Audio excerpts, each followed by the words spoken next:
If you're into strength sports, you've probably heard of Caffeine and Kilos. They have a great brand, great coffee, and make some cool apparel.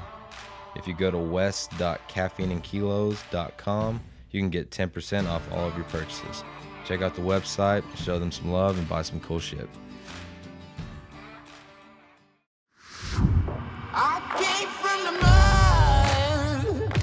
There's dirt on my hands. Strong like a tree. There's roots where I stand.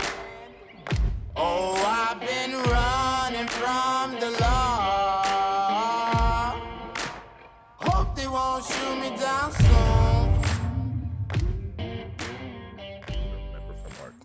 Guys, I have a lot of caffeine in my body right now. You had way too much. That's fantastic. Guys, this is Morghan King, and she's highly caffeinated. I'm highly caffeinated. She's had way too much caffeine. Yeah. Janet has had way too much caffeine. I think she. So this is going to be, we're just going to have to slow down the audio for most of the first oh my section's gosh, talking. wait. Are we recording right now? Oh, dang it. So I can't leave and go get my Janet cup. You could go get your whatever. Yeah. But Morghan, why don't you just tell a little about yourself, about your how you're an Olympian, and Just a little maybe bit. why? Just a little. Just your entire life story. Okay. Yeah. Can you How drop tall that are in on you? 10 Yeah, in 10 just- minutes? Yeah. Uh, Just a little blurb. Make it 5. well, my story is fun, I guess. I started weightlifting end of 2012, watched the Olympics, thought it was super cool. Yeah. I was doing like CrossFit and stuff What at the Olympics time. was that? Where was that? London. London. Yeah. So that was a really good Olympics, especially in like the lower weight classes for women. Super cool. So I remember I actually came out here in 2012 for a alumni soccer game, and my buddy, who's like really big in the Olympics, he had saved the 48 kilo class, and he was like, "I was thinking of you." Da, da, da. So we watched it together, and then kind of, I don't know, it was just kind of this, I don't know, evolution of me getting good at it pretty quickly. I had good coaches. Do you remember who won that class, that Olympics? I don't. I want to say Or what it's country? the 53 kilo. I think it might have been China actually, but it was the Kazakhstan girl, Zulafaya. Mhm. She was in that. Oh, okay. Yeah. And she was so young at that point, so it was super cool. Just like, I mean, they were just like such babies watching. And then, obviously I get out there, I'm like, oh, I look the same. Okay. Like, it doesn't matter. We all just look really tiny out there. But yeah, I kind of remember watching that, and I was like, oh, that's kind of cool. And then At that point, you'd never been a weightlifter, but you'd done some CrossFit. I did CrossFit. I did one weightlifting competition. I learned how to jerk 2 days before at John Thrush's place down in Sumner. Yeah. And that's actually where Harrison started out down there as well. Cool. That was Melanie Roach's coach. So that's kind of, I got kind of indoctrinated into weightlifting pretty cool. Like one of the baddest Olympians. Experience with Olympians. Yeah. And actually that first competition, Melanie was coming back. She was making a comeback. And because she wanted to go, I think for her 40th birthday, she wanted to compete again. So she started training, and I remember I wasn't even in a singlet. I just had like, I think that time, like Bermuda shorts, like the long Bermuda shorts were like really cool. Some soccer cleats. Yeah, basically. So I like showed up, and they're like, "Do you know who that is?" I was like, "No, not at all." And they're like, "Oh my God." And so then when I like found out who it was, and I was just like awestruck. And so I was like, gotta do this. I gotta keep doing this. And John Thrush was like, "I've never seen anyone move the way that you move except for Melanie." So I was like, "Whoa, that's really cool." Like, I don't know. Yeah. Had never done sign. it. Yeah. So we decided to kind of give it a go, and I guess end of 2012, I did the Palm Springs American Open. Oh yeah. And I think that was the first one that Phil had organized. And that was when it had the high stage. It was like the starting of all of that. Yeah. Well, was it 2011? That was at Skate Town? No, 2013. So that's what I was getting to. So it was the next year. Yeah. So my first meet, it's like this amazing stage. Like I blacked out up there because I don't remember anything. It was so bright up there. And I was like, oh my God, there's so many people. Like, and I was like, I don't know if I want to do this again. And I ended up getting 4th by 1 kilo. It was Kathleen Winters. She was in the A group. Oh no, she was in the B group, and I had made it to the A group. And we, at that point, we didn't know to look in the B group. A lot of people don't know that. Yeah. And so she ended up beating me. And so I kind of got this taste of like, oh, this is kind of fun. Like I missed this a little bit. And we were watching Muscle Driver and Cal Strength at the time. And Nicole Lim was like I was like her biggest fan. I was like, she's so little. She's so awesome. She's so strong. I want to be just like her. So it was kind of fun that I was like, oh, there's like a girl that's really popular, that's tiny and fun to watch. Because there weren't a ton of weightlifting videos of women out there. Right. That was a really tough thing for me. And so Dean and I had decided that like, okay, we're going to do this. We'll like go 100% into this. And then Muscle Driver was like, hey, we're holding a tryout in May. And this is, I think, What year? 13. So we were all there. I think that's when I met you and Dean for the first time. Yeah, I remember you. Yeah. No way, you were there? Wes was there. I know. I just made the same realization. Isn't That that was so my funny? first. So that was my first weightlifting. Like when I started everything. So I showed up there a lot like you did at your first meet, and some little I had some shorts on and like a Nike Dry Fit fitted, and some like football Bright socks. green Nikes. Bright the Do you remember him now? I remember seeing him. I don't think I watched your session. Yeah, it was probably the last one on the weekend. Yeah. It was the 109s and the supers. Actually, I at the must end. have because I remember seeing Sean Rigsby. Yeah. Yeah. I remember seeing That's Dean. wild. So we were all there. No way. It's just, it's crazy. Our first weightlifting competitions are very similar. Like for my first one, I was just trying to figure out how to put a snatch together, and I spent like 2 weeks just like on ramping a snatch, like trying to get a serviceable squat snatch. I don't want to look like an asshole. That's all I did for 2 weeks is a snatch to try to like figure this thing out, so I wouldn't look like an idiot out there. And like you learn to jerk. Yeah. It wasn't 2 days before, thankfully. But I feel like that's kind of how like you get thrown into weightlifting. Yep. You don't really have it together, but you just jump into this meet, and it forces you to like figure it out. Oh yeah. So I was the exact opposite. I snatched 110 and clean and jerked 115. And I had been weightlifting for I think 2 years. And in no sports before, so literally could not be more different. That's good. Jake took a different route than Yeah, us. He just slightly. He skipped the whole like the youth athletics, the college athletics thing. I just he just went right into like powerlifting. 21. Yeah. I think I'll start lifting weights. Yeah, why This not? looks cool. Yeah. Hey guys, Wes here. Wanted to take a minute to thank one of our sponsors, California Strength. If you're thinking, well, I'm more of a CrossFitter and don't need a whole weightlifting program, California Strength has something for you too. It's called the Barbell WOD. It's a bolt-on strength and conditioning program for anyone that happens to be on a full or part-time CrossFit training regimen. If you're interested in this, head to californiastrength.com to learn more and make sure to use the code WESKITS for a 15% discount. If you're serious about weightlifting and getting better, join our team. That's Yeah, wild. we were all there. Yeah. Was Akamali in the grid at that point? Is that how did you find out? About the muscle driver Yeah. competition. Well, I wanted to go to the American Open, Oh, and okay. I needed to qualify for it because I hadn't done a meet. So I just looked up competitions in the area, and the muscle driver one was free, Uh-huh. and it also happened to be a tryout. So I was like, I'll Oh, go for free, and yes, I'm trying out. Yeah. that's So- wait. I remember. Okay. Now it's actually slowly coming back to. I remember talking about you. I think with the team. Yeah. Yeah. This is weird. What'd you say? I just remember. I think we were Cool talking to shoes. see. Yeah. No. What a I'm moron. wondering You're if they single. were like, because I don't know if they thought you were serious about it. I think Yeah. that was the question of like, do we bring him on? Oh.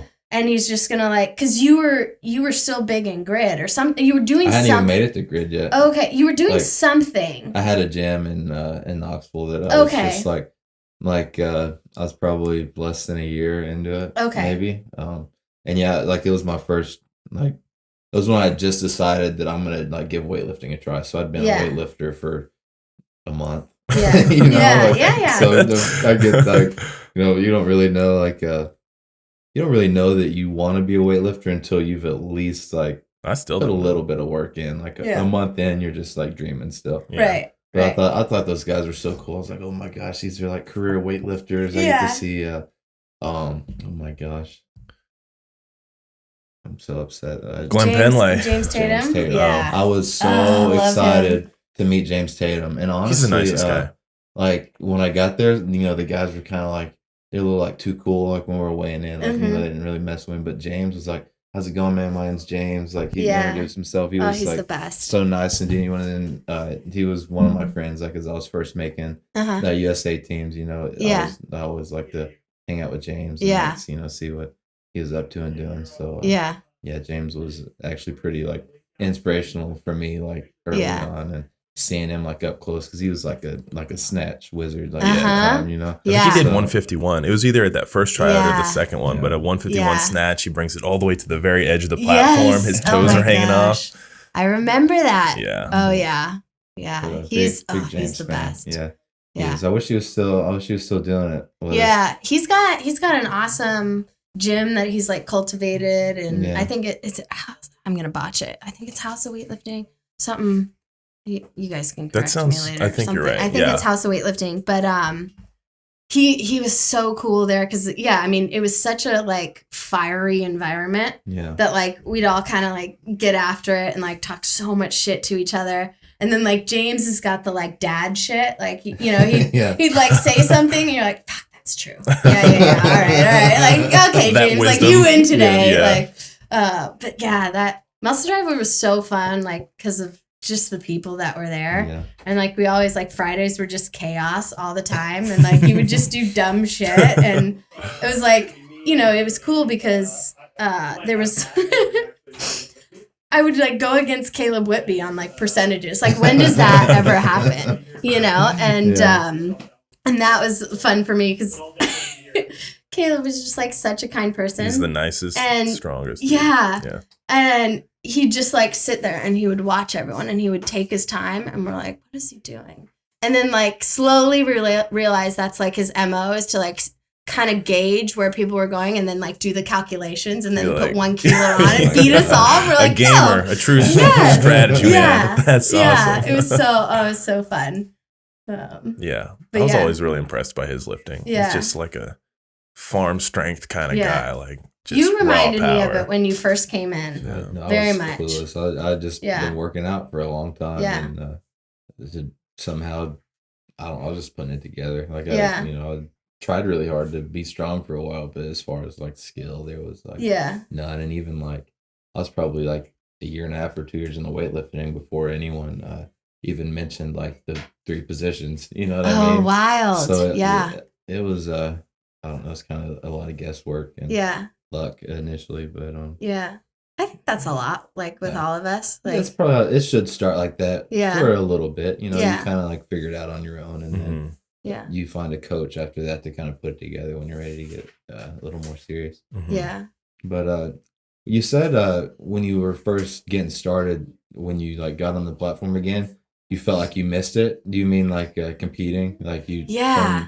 from your college Soccer, Yeah. college Yeah. athletics, yeah. basketball? Yeah, College absolutely. basketball? Yeah, definitely college basketball. Is, no big deal. Yeah, and I had done like half marathons and triathlons kind of right in between. So I went to school like San Mateo, Belmont area here. Yeah. And so right off of 280, I'm totally botching the place, but you can like run along the water and there's oh gosh, what is it called? Like oh my gosh, you have them all in the South. Where the water is. Lake, a dam. No, where they hold all the water. Pool. A reservoir? No, like where you get all the where. Oh, water tower. A water Is tower. it a water tower? No, Mhm. is it called that? Yeah. It's really called that. Yeah. Okay, well I feel It's a stupid tower now. with the water. at the Yeah. top. You So- know what? The water from so high. Yeah. The water pressure is how you get water pressure. Yeah, it's just using gravity. They just put it all Well, the way but up I'm there. from like well water. Where you So suck those- it out of the ground. Yeah, with so the there was like dirt none of that. and the bugs. Yeah. But anyway, so I used to run by this thing. And the bugs. Yeah. And the bug. And I would just, I mean, I'm little in a triathlon, like half marathon. I'm like, how competitive can I be? Right. So you just kind of got competitive with yourself. And, you know, eventually that kind of gets a little boring and you kind of want something to pick you up. And, and then I got into CrossFit and I got that feeling again, but it was still like, I'm still pretty little compared to these people. Yeah. And Women's so CrossFit is like they're like bigger, strong, like big framed women, you know? Like it's kind of weird because you see these smaller guys, you know, the guys are generally shorter. right. And everyone's muscle bound, but they're just like shorter, lighter men. But the women are all I would say like 5'7", 5'8". I like would on the say- taller side. Yeah, I would say like the ratio for like men and women in CrossFit, there's like kind of a like there's that medium of every like I think Tia's like 5'6" maybe. So like right in the range of like 59 to 71 kilo women. I think is where and like it seems like guys from like 70 Same. I don't know the new one 70 Average is 5'7" in CrossFit 94. all across. I feel like the girls just have to be really strong. Like they demand a lot out of them. Yeah. Like you see it in the workouts, a lot of the weights are like Right. like the guys are only doing 25 more pounds than the women are. Yeah, so for like, 55 reps. it kind of calls for a man decided that? that's light enough to like do a lot of gymnastics, but a woman that's like big enough to be really strong. You know? Yeah, and that was the big thing for me is I'm botching on there's one of the workouts in CrossFit where it's like a bunch of cleans. It's like fast cleans. 30? And no, I want to say it's like Cindy or I don't know. But I just remember I was going against my friend who is Roy Zambard. She's a games athlete and she's very, very tall. And like her and I were just going back and I was like, oh my God, I'm cleaning over my body weight like 35 times and it's like almost half hers. You know, so that kind of in my head was like, this does not like end up well for me. I can like fight this. And then so when I got into weightlifting, it was like, oh, I just want to be like top 5 in my weight class. And I was like 51 kilos. So I was like, oh, I'll just go into the 53, never cut weight or anything like that. I was like, that sounds great. And then I'll just kind of work from there and then we'll see. And then Travis Cooper was the one that was like, hey, what's your body weight? You know, once we got out to Muscle Driver, I think we got out there end of June and Nationals was July. And he was like, you think you can maybe like get down to 50 comfortably? And I was like, probably. I don't really do anything. And that's when I had like giraffe legs and, you know, like there was like no muscle on my body. And then he was like, you could make the world team if you go like drop a weight. I was like, that's a thing? Like you drop weight? What was that news like when he said world team? I'm like, oh, I didn't think that was possible. No way. Right. I don't even know what that takes. Right. When I was getting into it, it was not even on the radar. No. You know, like you think that nationals and American Open seems really cool. Right. But like international team stuff, like this seems so it seems so far removed. Right. Especially like as quick as you got into it, you know, as quick as you got good, like probably the last thing on your mind is world team. Yeah. Like what, like when you heard world team, like what did that, like mentally, how did what did that feel like? I mean, I would say even now, like I don't really fathom like what that feels like because I don't even know if I took the time to realize, right? Like because I did get up there so fast. Yeah.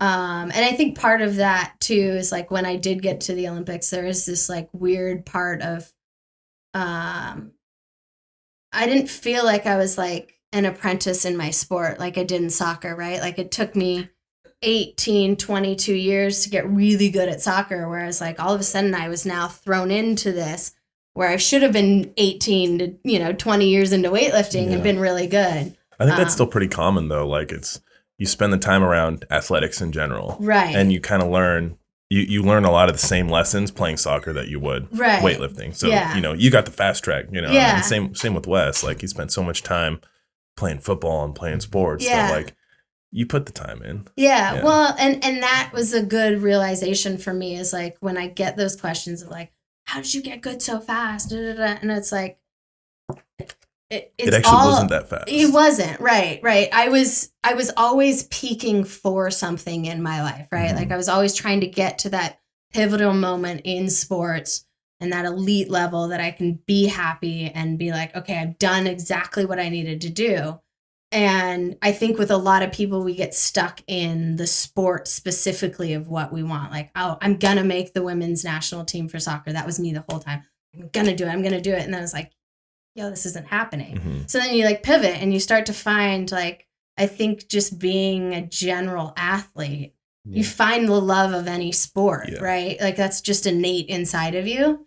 And it goes back to like just kind of getting into the process of being the best you can possibly be. And especially with weightlifting, like it's fun to do that because you can see where you came from. You know, you've got all of that. Like, wasn't that we were just like running sprints back and forth on the field, right? Like I can go back 3 years and be like, oh, in my training journal, right? Like, oh, I was doing this and this. It's very quantifiable. Right. Like I got better 50 kilos. Right. Like you can see that. Whereas in soccer, it's like you look better on the field, but it's hard to like actually pinpoint. Yeah, you're like, trust me. Like my stats don't look, but like I'm a really Feel good better. soccer player. Right. So I think maybe that's also why I got into weightlifting is that I had those like, I don't know, like strong numbers that I could like, I don't know, this sounds really terrible and such a female thing. Like almost like gave me like a sense of worth, right? That I was like, I've done this, like, you know, and it's something that you can tell people and they can feel it. That's a cool part about weightlifting is you're like, I can lift 300 pounds and like, oh, 300 pounds is a lot. Whereas like, I can kick a ball, you know, like, and they're like, that's cool. Yeah. So for me, I think that's why I liked weightlifting is because it was all those little parts that like ended up, I don't know, making up. Yeah. It totally. takes a lifetime of like competing and training to be like in a position to be able to compete and train. Right. But if you've done it in one realm, right, then maybe you're ready to, like you said, just pivot and jump into another one and you'll be fine. Like, especially like in weightlifting, it's such a, like if you're a good athlete, you can be a pretty good weightlifter. Right. But, if you've not had like a competitive background, necessarily you've not played sports, then you might still have trouble competing. It takes a little more than just being strong or just being like a naturally good athlete. Yeah. You also need that like competitive background too. Yeah. And that helps you a lot too. And it makes you prepared for the pressure, like when you get on stage by yourself, it's not like a team sport even. Like it's even more pressure, so you definitely need some kind of like a little background, and like athletics prepares you a little bit, but it's still like I feel a whole new, like it's its own thing. Something like weightlifting, you really have to be willing to compete like every day, right? Because if you don't get some butterflies or a little nervous about your heavy attempt, then I don't know. I think we all kind of experience that, and it's like part of why we keep coming back to it, right? It's like you're addicted, but it comes from that, like, even if it's a light day, you want to make it really good, right? You want that perfect rep, and that's just that like competition with yourself every training session, essentially. You can't mail it in. Otherwise you're just gonna have a terrible day. You're not gonna do it right. Yeah. And I think a lot, like for weightlifting and for me, is being in a team sport, you're constantly competing against other people for spots. And like weightlifting is like that. But in the end of weightlifting, I can't blame anybody else, right? And I think that ownership of who you are as an athlete really shines through when things don't go your way. And for me, it was, I was just at a level of this game is not about anybody else. And I don't think it really ever has been. And I'm kind of sad that sometimes it does end up happening that way. But it's like, for me, and maybe for you too, is like, you don't ever, like, being in a team sport, I don't ever go out wanting my competitors to do shitty. Right? Like, I want you to know that on your best day, I was better. Like, that's the competition that I feel. I don't feel any, like, bad feeling towards anybody I compete against, because it's like, could be your day, could be my day. Like, anything can happen in weightlifting. And I think that's the fun part about it. It's like, I'm like, yeah, I fucking didn't win. Like, I didn't lift the weight. Like, you went 6 for 6. You know, like, what am I supposed to do in that? Like, I have the capability of doing that, but it's getting out on that platform and showing up when you do need to. Those are the most gratifying wins. And even in team sports, like when you play a good team that plays well and you have a close game and come on top, those are the ones you remember. Like those are the ones that really mean something. You know, when you play soccer, sometimes you blow teams out. Right. You'll remember those games. No. Like you're just like messing around with your buddies. Like you have to pass it 10 times before you can shoot or like only take left-footed shots. Like you do like shit like that to like kind of prevent yourself from running the score up. Right. But you don't remember those games. No. You don't. What you remember is the tough fights, the tough losses, the tough wins, you know. And every game that comes to my mind, they're all like that. Right. And even my favorite meet I've ever competed in was one where I probably should have lost and had to come back for it. And it's just like the easy ones, they're not like, you don't feel gratified because you didn't have to work that hard to earn it. Right. You know, you want like what really means something is when you put in all the work and you earn it and then you go out and you take it. Right. You know, you have to go and do everything right that you worked so hard to like put together. And then when you get that, that's when like you remember it, when you feel good about it. And those are the gratifying wins. And that's the hard part about weightlifting. You only get a couple of competitions a year, 2 or 3, or 12 if you're trying to qualify for the Olympics on the Olympic year, but outside of that year. So you have to be like on point that day. You can't let one go because you put all this work into this one effort, and if you screw it up, it's gone. You don't get another one for 4 to 6 months. Right. Yeah. Lucky. 4 to 6 months. Cute. Yeah, that's 4 really to 6 cute. weeks Yeah, sometimes. I was going to say, I'm pretty sure my longest cycle was like 9 weeks. The Olympic years are nuts though. They're with brutal. Competing.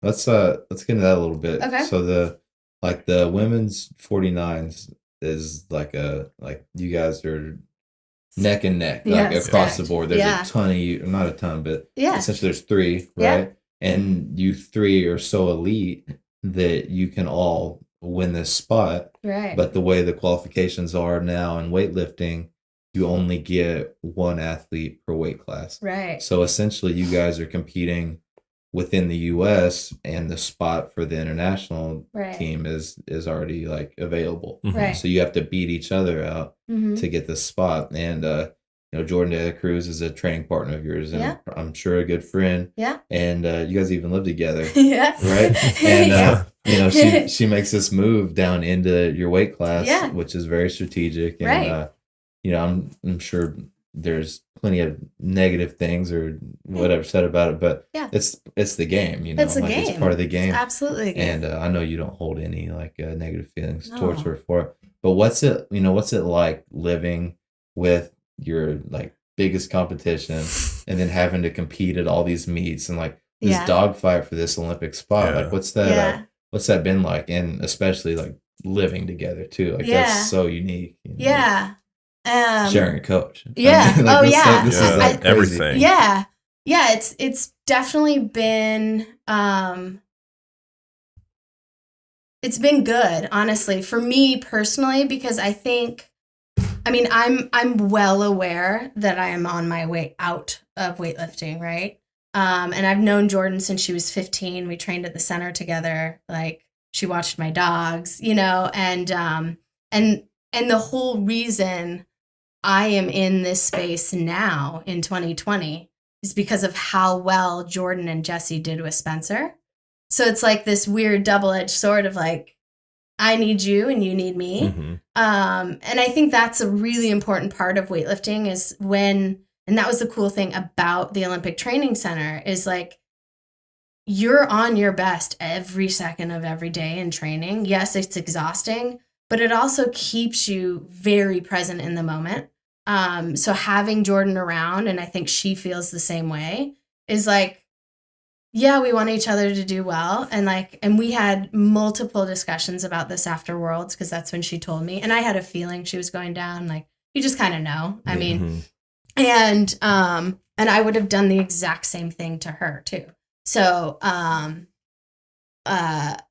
think the relationship is just like staying honest. And for her and I, it was like, hey, if you need your own space in the gym this week, like if you're just kind of like, yo, I'm not having it with you in it, like I was like, I can go to Lifetime Fitness, you know, and like I think it's just being honest, and like we're both chasing these numbers. We're both like, the thing in your weight class, when you get to an elite level, everyone's just as strong as each other. Like it doesn't matter. Like these little kilos, like, oh, I've got a 1 kilo better back squat than her. Oh, I'm going to do so much more. You know, that ends up not mattering. It goes back to just showing up on the day. Right. Mm-hmm. So like how I can't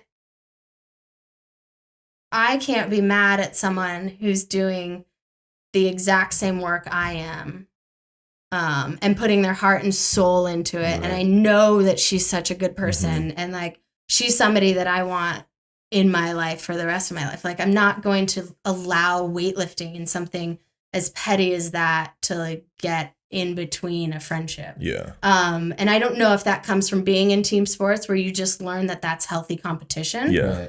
But I think the only way you get better, and honestly, the reason we have, and I don't want to take full credit for it, but like the reason we have so many amazing younger girls coming up that are little is because of my presence. And like, I've talked to Holly Mangold about this, you know, and she was like, you know, you brought back what Melanie Roach and Tara Knott had. Like nobody knows who those people are because there's no videos or anything like that. Now I was like visible on this platform, and it's bigger than me, right? Right. And knowing that like when I got started, Jordan hadn't even started weightlifting, and then she saw me do it. It's like the 4-minute mile kind of thing, right? Like you see somebody else doing it, and you're like, yeah, I could do that. I could easily do that. So it definitely felt naturally as a personal attack at first, because I was like, yo, we were in this together. We were going to go 55-49, like, you know, and like that would have still probably been possible with like the coronavirus now if we would have known back then, right? But that's the nature of the game. Like, who cares? You know? That's the mark of like just a seasoned athlete and a mature athlete. Yeah. I know you said like you guys kind of both need each other. And I thought that was really cool, because it's almost like, you know, if you're competing with someone head to head. Yeah. I don't know if you guys have ever felt this, but you look at what they're doing and you're already struggling, and you're like, damn, if he smokes this, I have to make my next 100%. Set. And you know, you push each other like that, where it's like, you never want that person to do bad, because then that allows you to lay off the gas pedal, and that's not good either. So it's like you both it's just like, it's this synergistic, just kind of like race, I guess. But yeah, I mean, you still understand that you're friends, and you said you don't want to, you know, jeopardize a friendship or put your competitive spirit above that. And that's, just a mark of a mature athlete. Like, that's awesome. Competition is like a natural recipe for improvement. Like when you, absolutely. When you're just training and there's like if you were the only 49 in America that could have this spot, like who are you training to beat then? Like, you know what I mean? It would be someone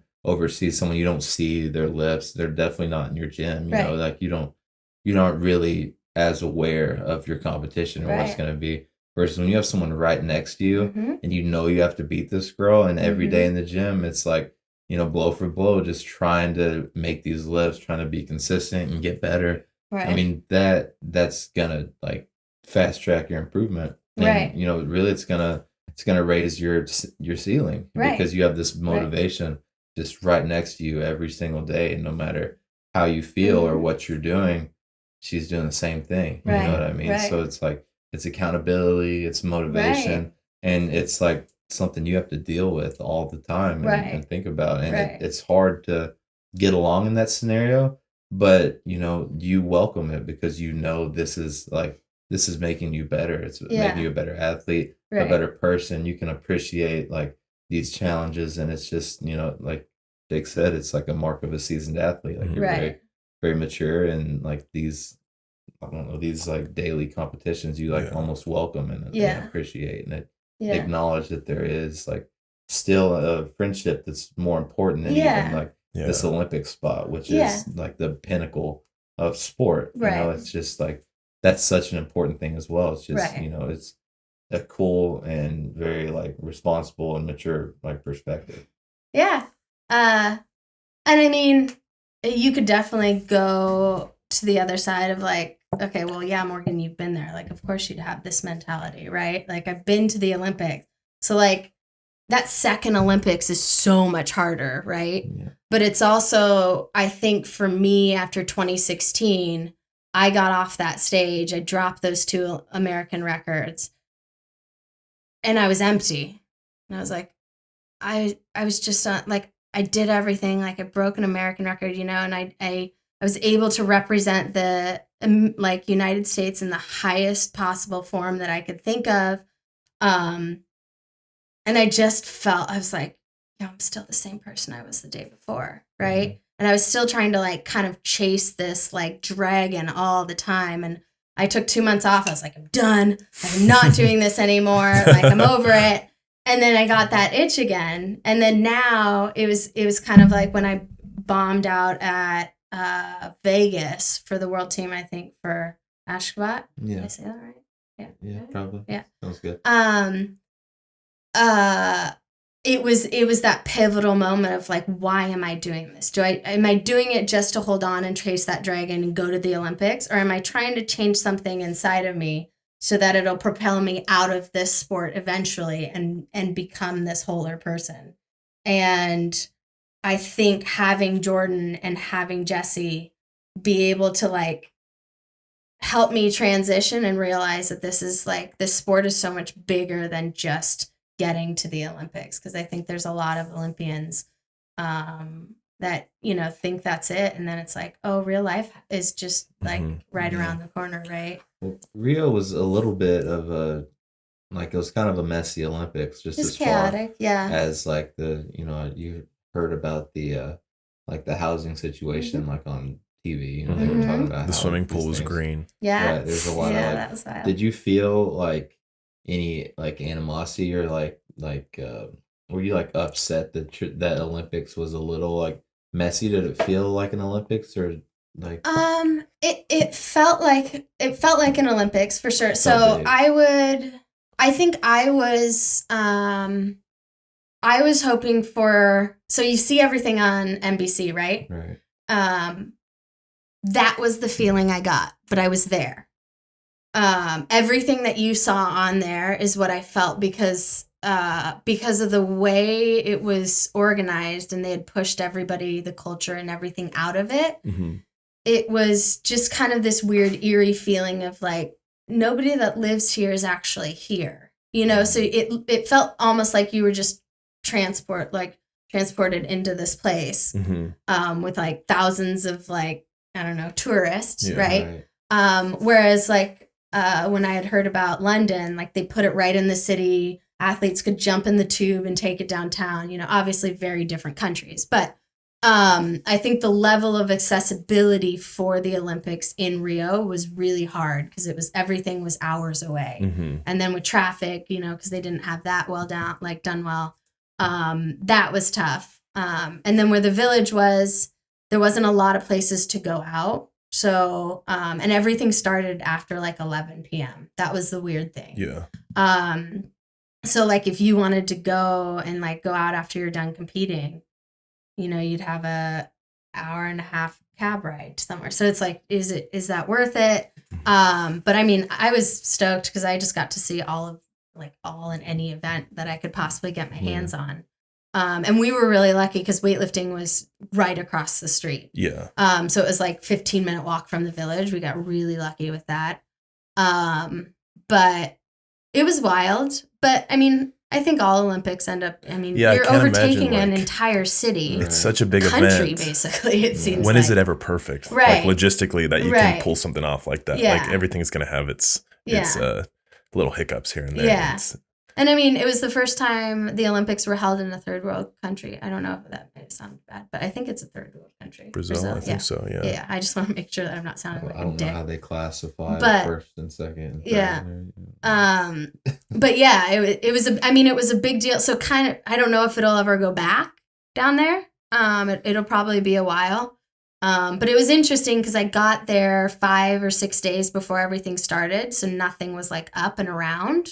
And then I was there 2 to 3 days after closing ceremonies, and it was like a wasteland. It was wild. Wow. Yeah. So for me, it was a really cool experience because I got to experience everything except for opening ceremonies because I competed the next day. Right. But I got the, the fan version of it all. I got to meet all these people. I got to meet Novak Djokovic. Oh, love What's him. his sport? Tennis. Oh, okay. And we were actually doing like yoga together in the fitness center. It was Wow. fine. And he was like, "Oh, what sport are you?" And I was like, "I could die. I watch you all the time." Because like everyone was like running up to him. That's the weird thing is like you're in a place with a bunch of elite athletes, right? And I've never been one of those like starstruck people. Like, and I don't like the like, "Hey, can I take a picture with you?" Yeah. Like that's just not my style. And so like when we were like next to each other, I was like, "It's fine. Everything's fine." And then he starts talking to me and I was like, "Oh, fuck." And he's like, "What sport?" And I was like, "Oh, I compete in like 2 days." He's like, "Oh, that's awesome." I was like, "Yeah, I don't get to go to opening ceremonies." And he's like, "But you know what's better?" And I was like, "What?" And he's like, "Representing your country on your field." And I was like, "Oh, yeah, You're right. it's true. Yeah. It is true. That's why we came. That's right." Yeah. Good point. But yeah, I mean, it was really interesting to see, because you've got the big sports that everybody knows, the well-funded sports, and Ping then all pong. the ping pong. Yeah. So I didn't get to go to that, but my friends did, Oh, it's so and cool. it's table tennis. Right. To the layman. And I guess they said Us it was true like fans call Fight it Club ping in there. pong. Yeah, dude, it's intense. Yeah, I was like, man, I'm so sad I didn't get to go because it was right in the same area. Did you as go to weightlifting. soccer? I didn't get to go to soccer. I had put in for that. I put in for Probably wanted to tennis. get Didn't to get soccer. that. Oh, so you had to like apply to go be a spectator as an athlete? So the USA does where they get like extra tickets, and then you can also write in for the day and like in hopes you get tickets. They never guarantee it. Mm-hmm. But like the big ones go fast, and like I had tried to like buy some tickets. But the soccer game that I wanted to go to, it was like an hour and a half bus ride away. And my family was there and everyone was there. So I think it was like right when they were leaving. So I was like, dang it. But yeah, everything was super far away. But I saw, gosh, what did I see? I saw rowing. I saw diving. I saw my friend javelin. I saw a friend high jump. Beach volleyball. I saw so many. I think I saw like 14 or 15 I love sports. beach volleyball. I love volleyball. Yeah. Yeah. I like to play It's that. exciting. It's a Yeah. cool sport. I wish I would have played volleyball. Now that I like watch it on the beach every day, it's so fun. Yeah. I would have played You beach gotta go- volleyball. Yeah. I mean, Yeah. if weightlifting could just be outside more, I think I'd be Yes. like I would have no feelings of, oh, I wish I played that sport. Yeah. We've just been like, we went and played volleyball the other day It's and it so was much just a fun. nice sunny day. Oh, it's so fun. Just Yeah. being outside. Cal is Strength awesome. is basically a basement that we don't like. Yeah. Half of it's underground. So Yeah. and I don't even think that this side of the building is even like a front. So there's not like a No. window outside Yeah. anywhere Yeah. in this place. So it does like, we're pale basically year round. Yeah, I think we're- a sunlight or a sunroof at Yeah. Cal Strength Ranch would be cool There with you like go. a UV filtering we're gonna throw window. the doors open, bro. Yeah. I know, but imagine if it ranch. was coming from up Yeah. top. Do you know about the ranch? No, where is this? Right now it's completely make believe. Oh, is this the one at your place? Yeah, the one. Oh, yeah. my place. Yeah. Yeah. Your place. All right. Wes's Ranch. Yeah. Out in Tennessee. Yeah, Different Yeah. from we're Hidden called the Valley. Strength Ranch. So Strength Ranch. yeah. Yeah. Oh. So you're welcome to come when we. I'm coming this way. I'm not trying to go back that way. I don't know. 2024 is also coming up. Oh, yeah. Do they have 40 plus? What do you have to do to be a master's? I am a master's now. I'm in my 35th year. So, like, I'm pretty sure I'm like a master's world record holder from Rome, but Spencer won't claim it. Because both Cece and I are pretty sure we beat the records, and we're like, Yeah. yo, those are never getting broken.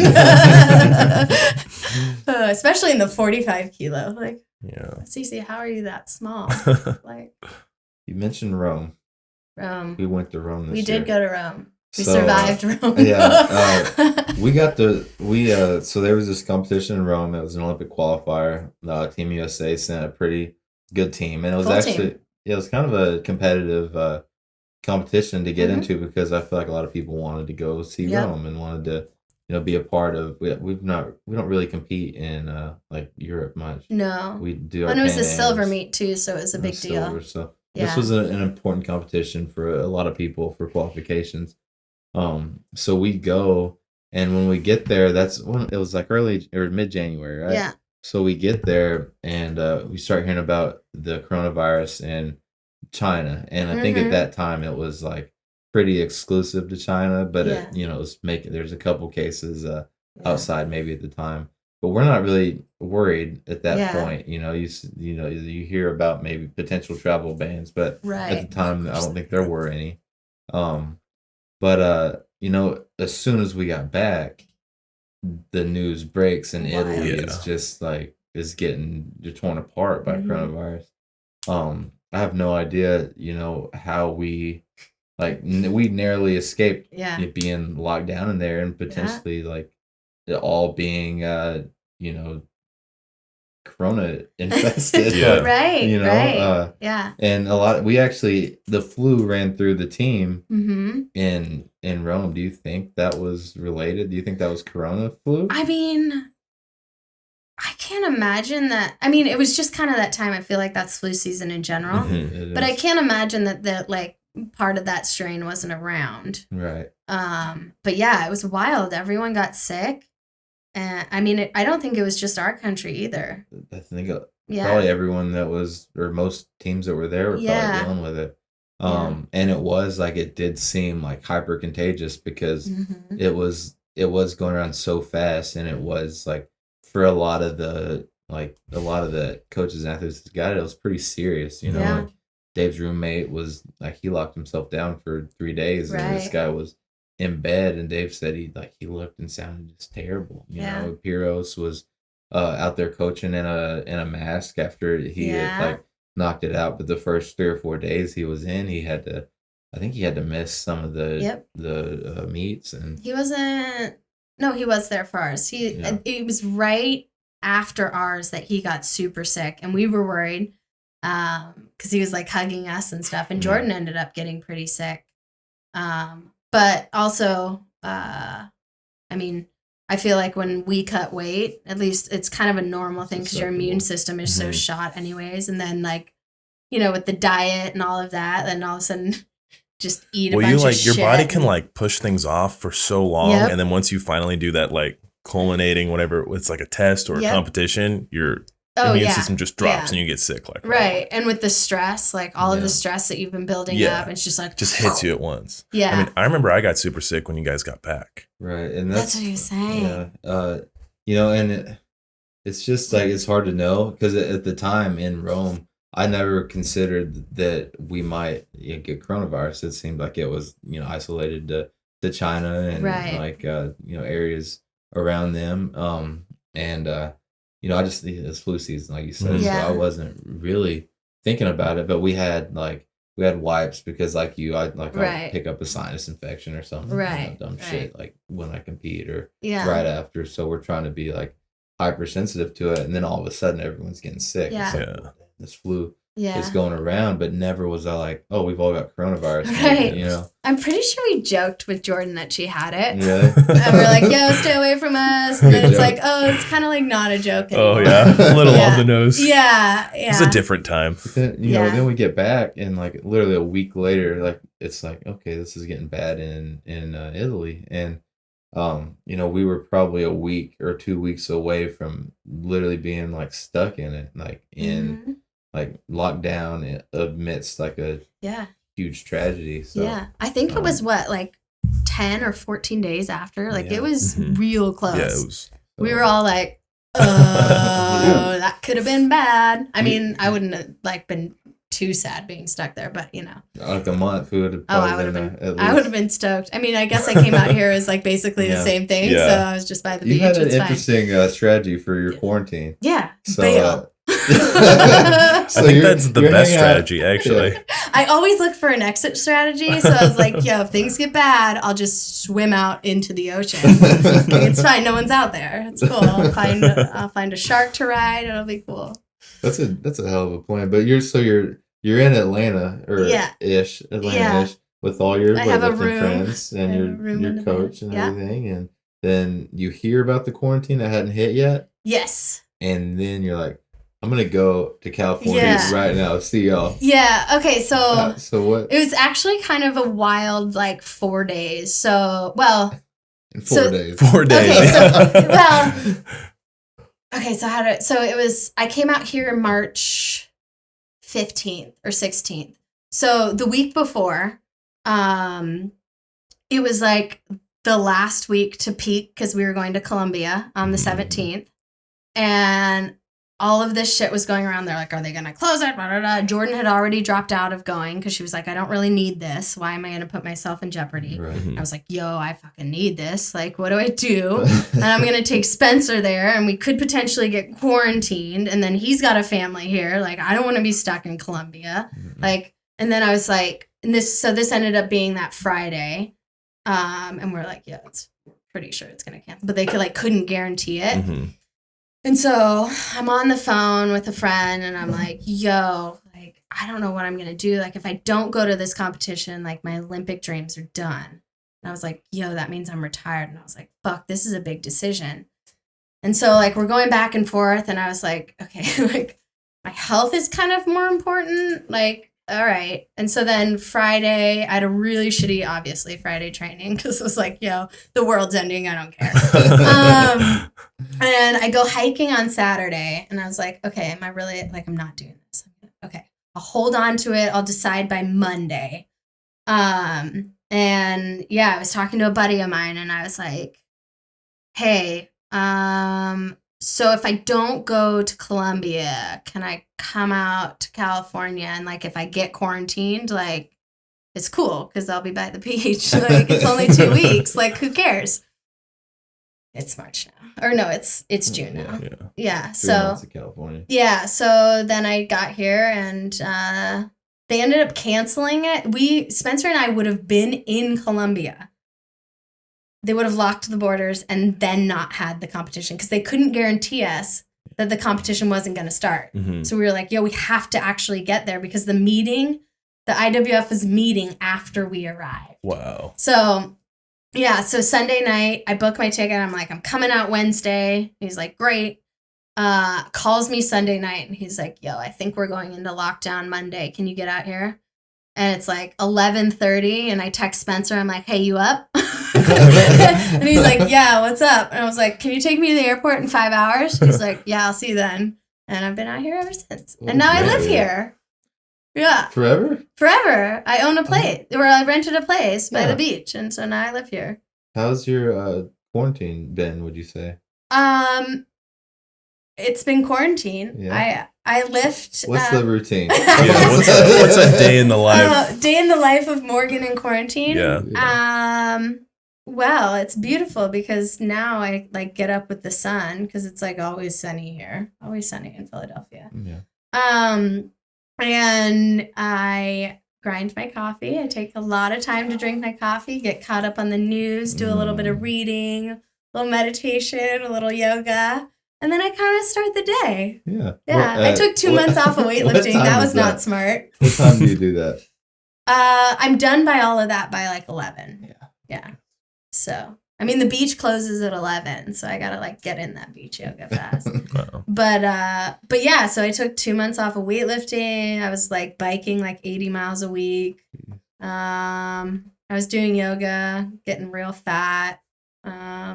Then I was like, I should probably start doing weightlifting again. At some point, these muscles are not going to come back. So I actually, when I got here, I was like, oh, I'll just take 2 weeks off. It'll be fine. And then I'll get equipment. Well, you guys know, because I had to contact you guys. Every gym in America got rid of all their stuff to all their people. And so thank God for Phil. I was like, Phil, help me. How do I get plates? Like, do you know anybody around here? And they ended up sending me plates. And then you guys gave me a squat rack and a bar, which saved my life. And so now I just train outside a garage that's on a slope. So Fun.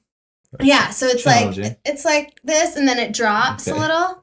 So I just scare the shit out of myself every day. That's your lifting. incentive to make every Yes, rep, so you don't have to chase a bar into the street. Indefinitely. Yeah, and that's why, Forever to the I'm beach. here is because I'm doing a jerk workout today, and I was like, I don't trust myself anymore because it's behind the neck into a front jerk too, and I was like, oh, that's dangerous if I get like pushed back down the hill.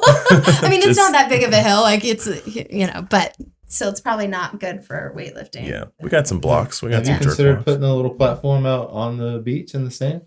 Oh God, I wish I could. I've thought about it. That's what Alex Lee did when he used to train with the Mexico team. Yeah. Yeah, they had like somewhere by them. Your buddy's pretty smart. Your roommate buddy. Yeah. Yeah. Yeah, he could do it. You should probably put an order in. Yeah. And just like since I'm now on a cliff, I'll just like raise it up and raise it down. Oh. That'd be great. It'd be like a drawbridge. Yeah. Ooh, let's go. You'll have to Get a invite us troll out to if guard you it? do this. Yeah. Perfect. Yeah. We'd love a beach workout. Yeah. We've been working on our tans. Yeah. We've been going Yeah. outside. Sand It looks and like a it. spinny barbell though might not be. Yeah. It's okay. You would We'll need just make some- Dave buy us a new one. Mhm. Okay. Perfect. Yeah. Daddy Dave. No, takes care of it. I'm not saying That's us. that. You can call him father. But yeah, you guys are gonna come out and train with me sometime, right? Yeah, if Yeah. you get the sand. Yeah. Well, I'll be at probably Santa Cruz Strength or something like that once everything opens. Santa Cruz is probably nice. Yeah, it does We not do suck. some beach yoga. Yeah, we could do some cliff yoga You like can I did lead us today. and- We can be on your podcast. It'd be perfect. Yeah, my podcast. Mine's just a silent meditation podcast where no one talks and we just like jam together. Oh, I love that. The Yeah. silent game. Sounds Yeah. great. Yeah, which is probably people are like, wait, Morgan's quiet. That's weird. That was the funny thing when I lived with Jordan because like everyone is so used to me being so talkative. She was like, really quiet. You like spend a lot of time in your room. I was like, well, yeah. I mean, but when I'm around people, I'm excited. It's But called recharge time. yeah, Yeah. I like mega recharge. Yeah, like sometimes same. I think, I mean, I'm not, but sometimes I think I'm an introvert because I'm like, I need that alone time and like disappear and like do things by myself. But yeah, then when I'm around people, I'm like, You just do both really well. yeah, sure. Yeah. That's good. Sometimes, or I just have like massive anxiety You propels me forward. you are one of the nicest, meanest people I probably know. Oh, thank you so much. I've heard you say some of the meanest things ever, but Yeah, that's that's really sweet you of mean you. them, but Yeah. But you I just mean- say them But in you're such a also nice tone funny. that Well- it's confusing. Well, I think especially with you, Wes, it's important to be honest. that's Yeah. fair, Yeah. And you also have good humor. So it's like you got I don't mean this in a mean way, you got thick Right. skin. But then In also both in a ways. mean way, you got some thick skin. Yeah, I mean, in a mean way. I think at Muscle Driver they used to call me Quick Witty, and I like that nickname because they were like, you'd always just like come back with all these like quips and like just talk a bunch of shit. And I don't know if that's because I've been in sports my whole life Yeah. or something. I don't know. Yeah, But- I don't know why I enjoy hanging out and talking to you, but Nobody does. Yeah, I'm Like, on the fence. That's I somewhat felt addictive. I'm on the good fence when I right got now. here. What? It's the anticipation of me that's exciting, Right. and they're like, "Oh, that's Morgan." Yikes! No, I'm a really nice person. Yeah, are you do you do that to the girls too, or is that just like a guys you're friends with thing? It depends on the personality, really. Like you've got a really good like dry humor, which I'm very dry. In fact, my sarcasm is so dry sometimes. I text my PT. She had like posted this like really hard workout, like accessory work. And I like text her and because she was like, Morgan, we're going to do this tomorrow. And I was like, hey, actually another appointment came up, not going to make it. And she's in Atlanta, so it takes me an hour to get there. I show up and I'm like sitting there for like 15 minutes. I was like, she's still with this person, like whatever. And she comes out like 10 minutes later and she's like, why are you here? I thought you had an appointment. I was like, oh, dang it. This is happening to me more times than it should. I'm like, I'm just such a sarcastic asshole. If only there was a font. A sarcastic font. You could send a text. There'd be no confusion. I was like, oh, right. Text does not work for dry sarcasm. It needs to be italicized. Right. Just no. If it's in italics, I'm kidding. Yeah. Yeah. So it might, I don't know. I mean, there are some, like, my really good friend, like my best friend from high school, her and I are really, really like dry. Mean to each other? No, just like really sarcastic, and then you're like, I'm not mean. I think it's just on purpose. I don't know. I've been Poor really Christian almost cried the first time you met him. Wait, I haven't heard about this. What happened? Was we were this at just the CrossFit playing games? cards. No, we were at the OTC. Oh yeah. Oh yeah. That was fun. Yeah. But yeah, I was kind of a dick then. Oh, okay. I'm So just that also, like, wasn't really humor. That competitive. wasn't dry No, humor. it That was. was just being Well- mean to Christian. I'm not blaming you. Like, I get it. Well, he was saying some like ridiculous things, and then you were also egging me on. And so, like, you know how he is. He's like, oh, I'm not actually part of it. And then he's like gets in on it, right? Yeah, like, that's his I'm MO. the good guy. Yeah. Yeah, this like Southern charm is bullshit. And everybody knows it. Yeah. He's the devil on your shoulder, just like, you gonna take that? Yeah. It's just not fair. Like, and I've told him this several times. Like, second he walks out, he like gets to the top of the stage from the stairs. And he does the like smile kind of like wink thing at the judge. And I'm like, you shitbag.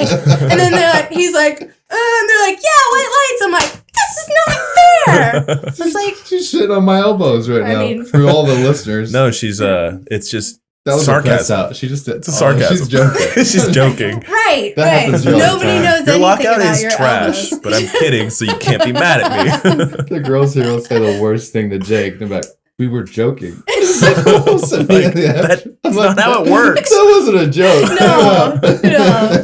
No.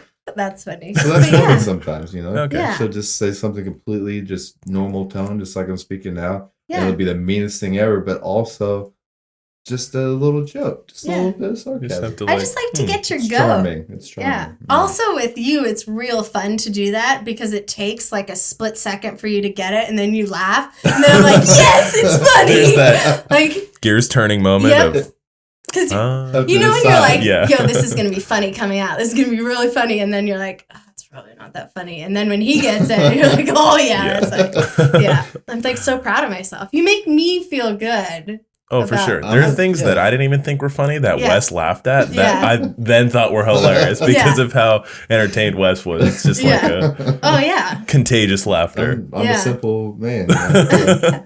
Well, and we also then just don't stop doing it because it just keeps going. You get into a flow. Yeah. Yeah. Yeah. Yeah.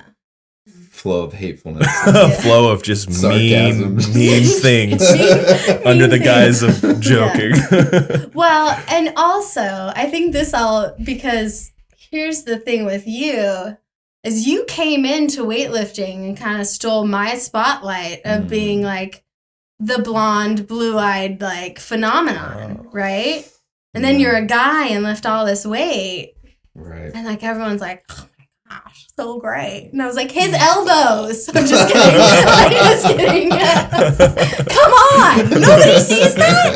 It's not weightlifting. I'm just kidding. I get called in my elbows all the time. Actually, it's my shoulder. It's hard. It's Yeah. hard. The elbows thing is. Yeah. Shoulder's okay. You can move in the shoulder. Yeah, tell the it's Kazakhstan just- judges and that in 2014 Worlds. I won't forget Subjective. that. A little too subjective. Well, and by the time they get to your weight class, Right. they're just tired. like, yo, we don't give a no. Yeah, that looks good. Yeah. Oh, that's a lot of weight. Yeah, cool. And now How much is that heavy? Yeah. Yeah. Good. they're like, oh, these girls, this is like, what, yellow, red? Nah. They're so that was the sharp. shoulder. I Day wasn't even one, paying they're sharp. attention, but he's really excited. Day So one. white lights. Whatever. Yeah. Yeah. The first day when the little people come out, they're on it. Oh, yeah. They're on it. They're like, so here we go. mean. Competition. Yeah. All these people ready to lift weights. I'm gonna judge the Yeah. shit out of them. Yeah. And they just hammer them. And then Yeah. I think by the 10 days later, they're like, that's enough weightlifting. Yeah. I'm ready to go." Yeah. Yeah, so. Shout out to Red Light Yasha. Screw you, man. He Con always or red Faye? lights me. Oh, Faye. Faye. Yeah. Always red lights me. Yeah. Who's like, well, you know where you Like, cause you've been there, like, you know that's You wrong. know. And I was like, yeah, but like it happens in every level. It's not fair. Just an Whatever. accident. Yeah. The hard weight's hard for everybody. Yeah, I It's agree. relative, you Yeah. know? When are you going to be reffing some weightlifting meets? Is that a possibility for you? This is where I Are do. we going to see the comeback? I'm gonna just be a red lighter. Yeah. Yeah. I'm gonna come back Before and be they walk nah. on the On stage. mix, brrr. Yeah. Oh, you're 6? Yeah. Red light. Yeah. Elbow touch. Yeah. You Absolutely. know who I love is like Yeah. the most brutal judge and so true to it? Jim Schmitz. Oh, yeah. Dude, Yeah. I was at a local meet and this nice lady goes up. She's probably like 35. Her kids are there. Her husband's there. It's her last clean and jerk of the day. This could be a 6 for 6 performance, right? She cleans it. And I was No. actually judging this session. She cleans it. She goes to do the jerk and dips and then stops and literally says, "Can I do that again?" And everyone in the crowd, the other 2 judges are like, "Of course. Yes." And then she smokes the jerk. Everyone's clapping. I hold up the red paddle because I was like, you can't do that. Yeah. And then the other 2 judges give her white paddles. And Jim Schmitz walks onto the platform and is like, no. You can't dip twice. That Yeah. wasn't wasn't re-racking. You were trying to jerk the first time. That's a red light. Like, Double like dipper. happy, like that was a missed lift. Yeah. And just like everyone was like, oh, deflated. And she was like, oh, and Jim's like, yeah, that's weight. Like Yeah. just so true to the sport and Yeah. the rules. Respect. It was awesome. I respect I'm more that. true. I feel like you should be more true to the spirit of the lift, not the Sure. sport. So like, you You're have all new, these it's rules. fine. Like how many like a bar hair touch is Wait, a hair completely touch? illegal. It can't touch your hair? Nope. I think they got rid of that now. Did they finally? Yeah, I think so, because Well- Ellen used to have her bun up top and it would hit Oh, and it would, all like, the time. They're letting it Yeah. go for Yeah. a minute, and as you should, Yeah. because it's just Yeah. it's just hair touching Yeah. the bar. It's not like you're not doing anything. So like that lady, and we're talking about a local competition. She's probably not aspiring to go Right. to the national stage. Right. Right. Like she's just trying to have fun on Yeah. the weekend. Yeah. Like, do a little thing that Yeah, like, she I'm likes totally to do. for that. You know what I mean? Like Yeah. now, if Not it's for Jim, egregious dude. and bad, unsafe, like okay, like you Yeah. know, give him Oh, a sure. paddle, tell him why, Right. teaching moment. Right. But like I don't know, like you see some like tiny little like elbow bobble at the local meet, and this Yeah. is lady's first meet. You're like, nope, Yeah. you're out of Dude, here. I love it. Yeah. Bomb 'em out, I like- respect it. I Jim mean, is- but here's the thing, Jim is you'll never holding up the forget that, standard. right? Yeah. You won't forget it, Right. like when you miss Yeah. it. Yeah, You're when like, you quit I will weightlifting never do forever, that. you Oh, I won't remember- ever yeah. forget that moment. Yeah. This is why I quit after my first competition. Yeah. Aw. I'll never do it again because I'll never weightlift again. Yeah. You've ruined my career. Yeah. You see it all the time, somebody will like have a little bobble on their opener, and they'll get a red light at the meet, and then they're just grinding to try to come back from this missed opener the rest of the time. They bomb out It's at true. this local Oh, meet, and it's so sad. It is. And like, It is true. ultimately, you didn't really accomplish anything for weightlifting, Yeah. and you didn't make this person like feel very good Right. about continuing to like compete. So Right. I don't know. Right. I'm more like let's be. I think You know, with something let's know egregious what's like going that, though, if you let it slide for one I was just gonna person, say. it's got to slide for And- everybody. No, egregious versus. A little pressed out here Yeah. and then a Yeah. very obvious. Yeah. But Ask to jerk situational's again. important too. If it's Sure. if it's clearly this person's new and it's an opener, they need this, or they're gonna be in the shit. Yeah. Like, missing your opener Right. is never a good thing. Yeah, I have no even idea for a what seasoned that's like. weightlifter. I'm just Yeah. kidding. You know who I are the miss it all best? the time. You know who are the Spence- best with situational stuff? The Dohertys. Oh, yeah? I've seen Kevin let someone take 4 attempts because he wanted to qualify for AL. It's like, yes. Nobody's hearing this. That is not, That's not true. Kevin Doherty As follows long as the rules. oh, I didn't say his first. Oh wait, did I say first name? I don't know. Yeah. Either way, I mean, free meets are the Yeah, best. throw out Doherty and no one will know it. Like, say his last You're name. right. You're right. If you said Kevin, probably There's no two. one would know It's that. subjective enough. Were Yeah. you the one that was there for the on deck and in the hole? Oh, dude, he had the best. Okay, so hassle free meet. He's just running through names. He's like, yada yada, you're on deck. So and so, you're in the hole, and so, you're in the butthole. Like on the mic. Yeah. He's Kevin has absurd. Hassle free meets are the too, best. like, Oh, yeah. Yeah, there's probably I 150 want people to be there. part of one of those meets. I've decided. maybe that'll be my last meet. I'll go out as. Well, Caffeine Kill's open. September, It's a fun one. Well, I'm hypothetically. supposed to be in Columbia then. Yeah. Oh. Yeah, Yeah. you've kind of like with the quarantine, and then they just release the new or the amended qualification procedures, Yeah. you're kind of back in the fight. Back in. I mean, I don't. Yeah. I mean, it's back on. It's just basically same situation that it was before. Right. Just kind of reset, more time. Right. You said you took some time off. Yeah. I should not laugh at that. Yeah. Wait, September is. Are you gonna What? train? Is right Pan Ams? after August and before. No, just No, kidding. hold on. Let me. 30 days. No, it's just the same competition that was going to be in March that I was. Was it gonna Pan go Ams to. or was it a different? No, it was just a silver Olympian. meet. Oh, okay. Yeah. It's just another qualifier. So you started officially preparing for that again? Yeah. Okay. Yeah, like 5 or 6 weeks. And you need to do well at this one to hopefully, because now the Pan Am spots are back in the day. Yeah. Right, so we got to So, make Pan Ams If again. you ball out Yeah. in Colombia, Yeah, then you might have a Pan Am spot right. where you can go to a gold meet Right. and hopefully, you Right. know, make some moves, maybe Right. get in this Olympic contention again. Yeah, and we got to everyone's I don't know if you guys remember that like slightly competitive session at AO finals last year for the Yeah. Pan Am team. Oh, It's yeah. probably going to be the exact same thing, which will be I love that stuff. Like I live for those moments. Like Mhm. that's exciting to me. It's weird. I get more nervous at national meets than I've ever gotten at any international meet ever. Even the Olympics. I was not nervous for that. Yeah. National It's meets are wild. See, They're I- cutthroat, man. I There's wanted a to lot. compete at a Yeah. national meet this year before the Olympics. I had hoped it would be the Arnold because I Yeah. always wanted to go, and Oh I yeah. hadn't competed in America in a long time. We Yeah. did that Pan Ams that was on the Indian reservation like, Mhm, near in Miami. Yeah. That didn't really feel. That was my first meet back. It didn't feel like a. No. It didn't feel like a national meet. No. So I wanted to do like a big national meet. I was really excited to do the Arnold. But anyways, the national meets, like you're saying, they're so much fun. There's so many people that come out to Mhm. watch.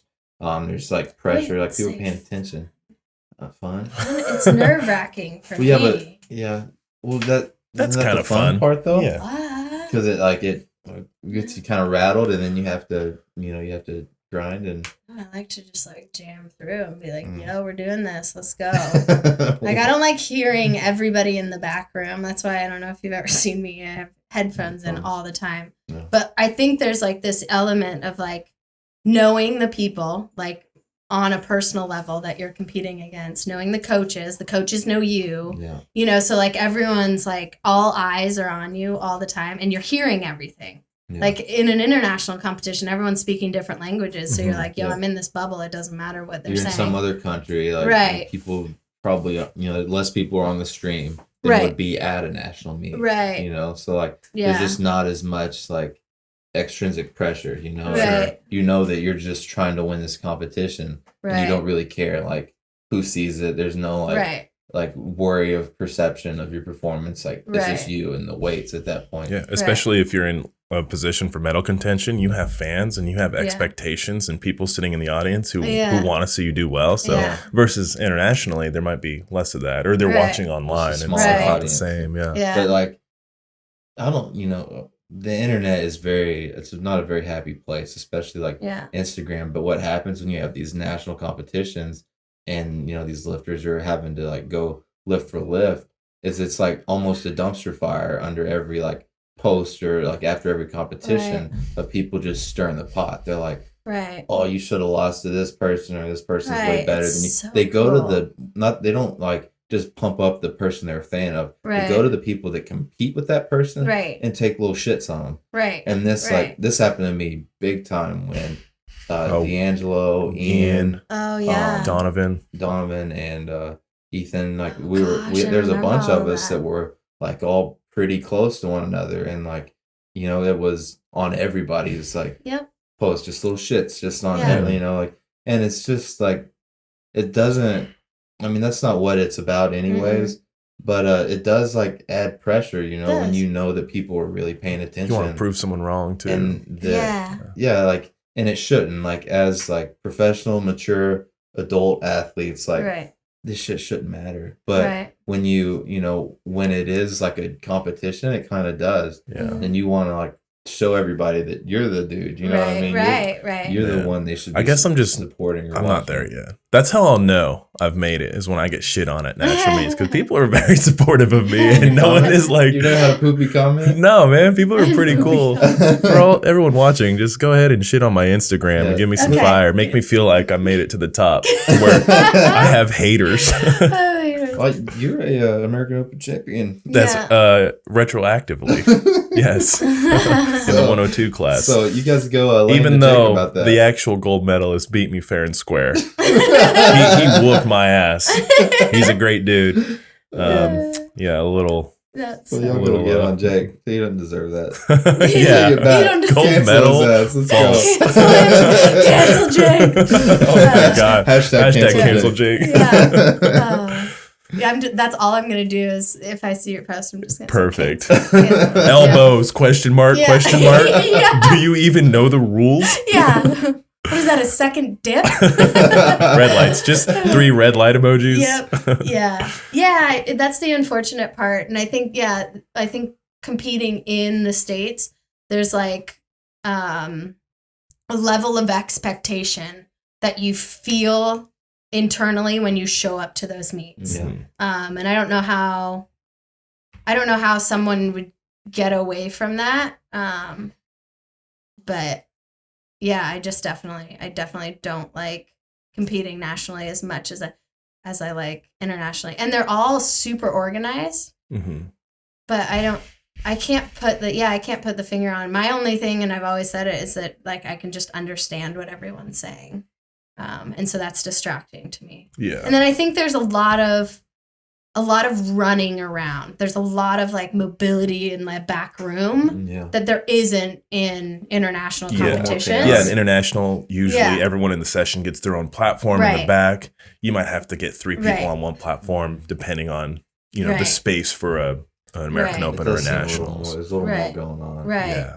And It's a especially little busier. People aren't as Yeah. cognizant. When I went to university games in Taiwan in 2017, even, the North Korean coach would be in the back room kind of trying to rush and get an attempt in. And then on the way back, he wasn't going to walk in front of my platform. Mhm. And so it's like that level of respect and conscientiousness. I feel like you see it in American nationals, but it's just not as, most so of the time. crowded people- though. Yeah. Yeah, it is so Especially chaotic now. that So maybe it crowded, doesn't yeah. even occur to some people, Yeah. like whatever. Or it's like some people are like, well, if you're going to compete, you should know how Yeah, to I lift hate with that. I distractions don't and then like just that. walk in front of you. Like, Yeah. I and know. I agree. But, Yeah, I you definitely should, agree but with that. come But on. I had, and like part of me also feels very spoiled because like I'm so seen when I go there. Mhm. That like there's that level of like that component that like I know even if I'm not doing anything, there are eyes on me. Yeah. It's And- hard for someone like you and Wes to Right. just kind of You want to sleuth do back. well for them. Like these people yes. want to watch Yes. you do well, and you feel like this responsibility to Yes. have a good meet Yes. because these people are going to come out just to watch you. Right. And that was actually one of the things I pulled out of the Jordan documentary. He said that he doesn't know if there's any new fans in the crowd today, so he needs to have his best Yes. game Yeah. every game because Yeah. there might be 10 new people that came just to see him. Right. They've never seen him live before. So Right. I think Right. that's like Kobe said that too. that's across like all Mhm. sports. Yeah. You feel this obligation to have a good day for the people that support you. And, Right. you want to show them your best work. And Right. in weightlifting, you don't always get to have your best work. Right. Yeah. There's like we're all cutting weight. Right. You get 3 tries at each lift. Mhm. And you're opening at 94% or better Right. usually. And 94% or better is rarely guaranteed Right. on even really good days. So when you Right. feel great when you haven't cut, Right. and you can't just because it's competition doesn't mean you're suddenly capable of being Right. 100% at Right. 94. Mhm. So it's just, I think it just kind of amplifies the pressure Yeah. because it's not just for you at this point. It's not just to win a meet. Yeah. It's like to give the people that are supporting you something as well. Yeah. But yeah, Yeah. I think that's why I feel like compelled to do American competition because I haven't been around in a little while and Yeah. like I almost feel like I should, I Yeah. feel like I should compete nationally, and I want to, but it's just, the schedule is kind of like, it doesn't really allow for it. Right. And a lot of the lifters that are having to compete nationally for spots end up struggling internationally because their season is too it's too hectic. There's too many peaks, and